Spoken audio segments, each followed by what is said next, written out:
என் அன்பு சகோதர சகோதரிகளே, ஆண்டவராகிய இயேசு கிறிஸ்துவின் நாமத்தில் அன்பின் வாழ்த்துக்கள். Wings of Victory Charitable Trust மூலமாக நீங்கள் அறிந்திருக்கிறீங்க, நிறைய இலவச உதவிகளை செய்து கொண்டிருக்கிறோம். குறிப்பாக டயாலிசிஸ் சென்டர், ஆம்புலன்ஸ் சர்வீஸ்.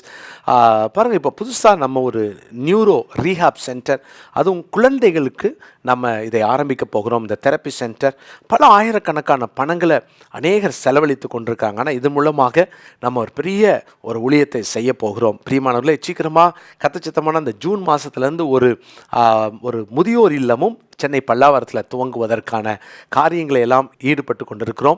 ஜெபித்து கொள்ளுங்கள். ஒவ்வொரு மாதமும் இதற்கு கிட்டத்தட்ட 3 to 3.5 லட்சம் ரூபாய் எப்படியும் செலவாகிறது. எனவே நாங்கள் ஜெபத்தோடு திட்டமிட்டோம். ஒவ்வொருவருக்கும், அதாவது கடை வச்சுருக்கிறாங்க அல்லது அவங்க பிஸ்னஸ் சென்டர் நிறைய ஆட்கள் வந்துட்டு போகிறாங்க அப்படின்னா, நம்ம ஏன் ஒரு உண்டியல் வைக்கக்கூடாது? நம்முடைய திட்டங்களை அதில் போட்டு நம்ம ஏன் ஒரு உண்டியல் வைக்கக்கூடாதுன்னு சொல்லி நாங்கள் பிளான் பண்ணோம், ஜெபம் பண்ணோம். இதை நான் உங்களுக்கு அறிவிக்கிறேன். உங்களுக்கு நீங்களே கடை வச்சுருந்தாலும் சரி, அல்லது உங்களுக்கு தெரிந்தவங்க யாராவது கடை வச்சுருந்தாலும் என்ன செய்கிறோம் அப்படின்றத நீங்கள் சொல்லுங்கள். நம்முடைய சார்பில் நீங்கள் சொல்லுங்கள், நீங்கள் பேசுங்க. உங்களுக்கு தெரிந்த பெரிய கடைகள் இருந்தால், சூப்பர் மார்க்கெட்ஸ் இருந்தால் நீங்கள் அதை போய் அவங்ககிட்ட கேளுங்க. நாம் தேவ பயத்தோடு இந்த காரியங்களை நேர்த்தியாய் ஒழுங்கும் கிரமமாக நம்ம செய்து கொண்டிருக்கிறோம். பிரியமானவர்களே, இந்த உண்டியல் உங்களுக்கு தேவைப்பட்டாலும் கீழே காண்கிற ஃபோன் நம்பர் மூலமாக எங்களோடு தொடர்பு கொள்ளலாம். உங்களுக்கும் நாங்கள் அனுப்பி வைக்கிறோம். நீங்கள் தொடர்ந்து எங்களுக்காக ஜெபியுங்க. நம்ம இணைந்து தேவனுடைய ராஜ்யத்தை கட்டுவோம், தேவனை மகிமைப்படுத்துவோம். கர்த்தர் உங்களை ஆசீர்வதிப்பாராக. நன்றி.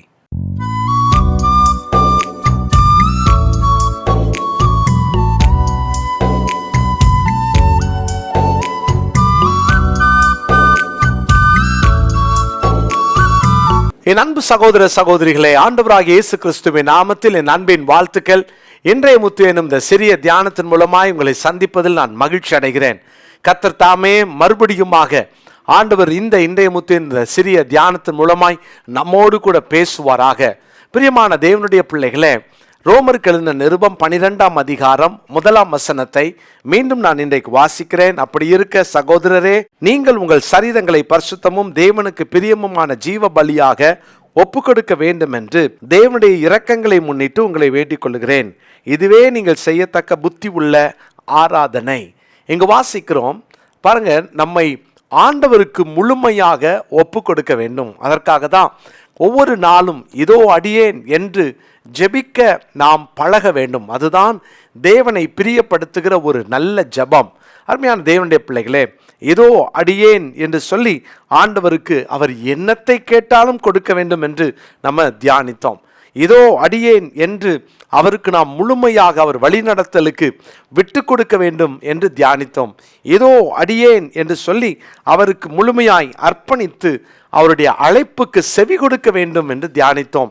இதோ அடியேன் என்று சொல்லி நேற்று தினத்தில் அவருக்கு முழுமையாய் ஒப்பு கொடுக்க வேண்டும். அதற்கு அந்த தாழ்மை ரொம்ப அவசியம்னு பார்த்தோம்.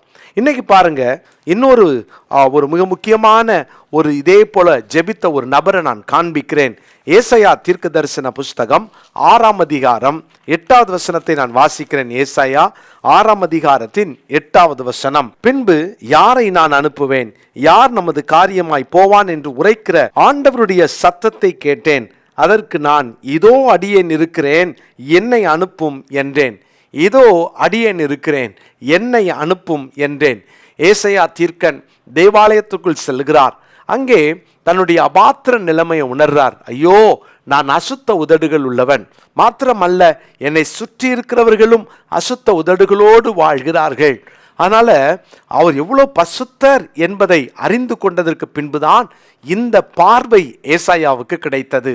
எனவே ஆண்டவர் அந்த ஏசாயாவினுடைய உதடை அங்கே தொட்டு சுத்தப்படுத்தினார், பரிசுத்தப்படுத்தினார், சுத்திகரித்தார். ஆண்டவர் யாருடைய வாயை சுத்திகரிக்கிறாரோ, யாரெல்லாம் ஆண்டவரே இதோ அடியேன் என்னை அனுப்புன்னு சொல்லி ஆண்டவருக்கு ஒப்பு கொடுக்கிறாங்களோ அவர்கள் நாவை தேவன் தொடுவார். எதற்காக? தேவனுக்காக பேசுவதற்கு, தேவனுக்காக எழும்புவதற்கு ஆண்டவர் இன்றைக்கும் ஆட்களை கேட்கிறார். பிரியமான தேவனுடைய பிள்ளைகளே, யோசித்து பாருங்க. ஏதோ அடியேன் என்று சொல்லி இன்றைக்கு உங்களை கொடுக்க முடியுமா? உங்களை கொடுங்கள். ஆண்டவர்கிட்ட சொல்லுங்க, ஆண்டவரே என்னையே கொடுக்கிறேன். சிலவங்க சொல்லுவாங்க, நான் என்ன ஊழியம் செய்ய போகிறேன், நான் என்ன செய்ய போகிறேன், என் எதிர்காலம் எப்படி இருக்க போகுது, நான் எங்கே போய் ஊழியம் செய்வேன், இப்படி நிறைய குழப்பங்களோடு இருப்பாங்க. ஒன்னே ஒன்று, உங்களை ஆண்டவர் கையில் ஏதோ அடியேன் என்று உங்களை ஒப்பு கொடுத்து பாருங்களேன். ஜிம் எலியட் என்ற ஒரு நல்ல தேவ மனுஷன் பாருங்க, ஒரு மிஷனரி தரிசனமுள்ள மனிதர். அவனும் அவருடைய நண்பர்கள் 5 பேருமாக இந்த அமேசான் காடுகளுக்குள்ளே சென்று ஆண்டுடைய ஊழியத்தை செய்தார்கள். பாருங்க, அங்கே இருக்கிற அந்த நரமாமிச பட்சினிகள் அவர்களை கொன்று போட்டார்கள். இந்த 5 நண்பர்களுடைய மனைவிகள் பாருங்க, இவங்களும் எழுந்து நாங்கள் வருகிறோம் என்று சொல்லி அதே காட்டுக்குள் சென்று திரும்ப தேவனுடைய ஊழியத்தை செய்ய துவங்கினார்கள்.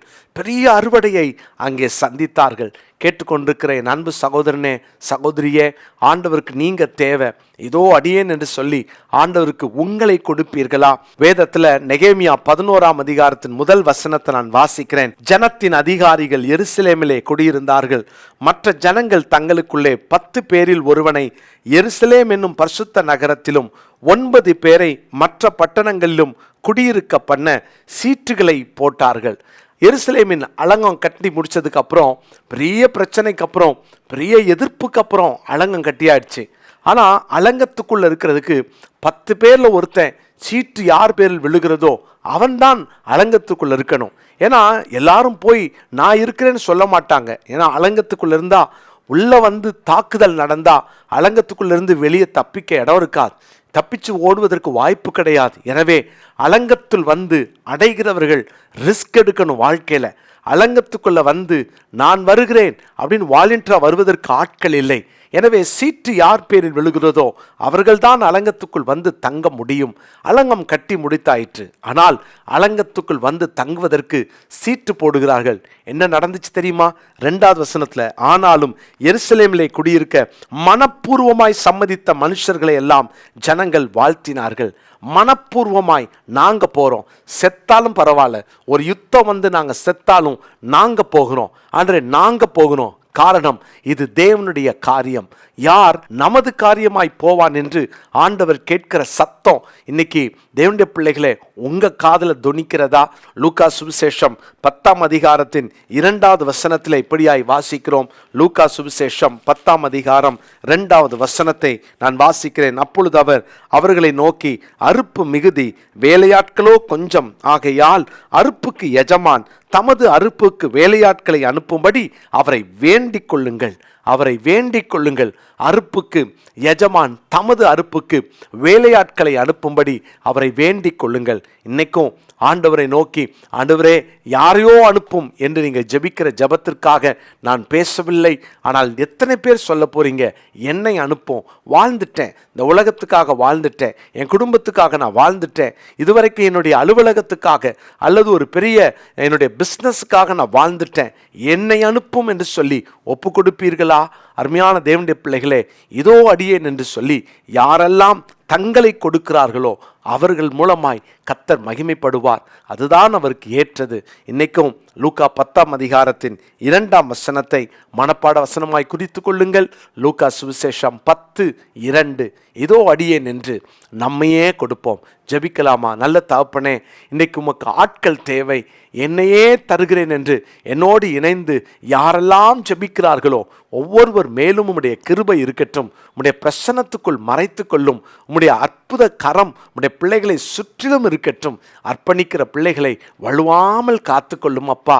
அர்ப்பணிப்பிலே கடைசி வரைக்கும் உறுதியாய் நிற்க உதவி செய்யும். நீர் எங்கு எந்த இடம் எனக்கு காட்டிடினும் அங்கே அடியேன் போகிறேன் என்று சொல்லி ஆண்டவரே அந்த பக்தன் பாடினது போல நாங்களும் கூட எங்களையே தருகிறோம்.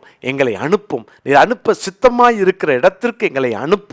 நாங்கள் செல்லுகிறோம். எங்களை ஒப்பு கொடுக்கிறோம். இயேசுவின் நாமத்தில் ஜெபிக்கிறோம் நல்ல பிதாவே, ஆமென்.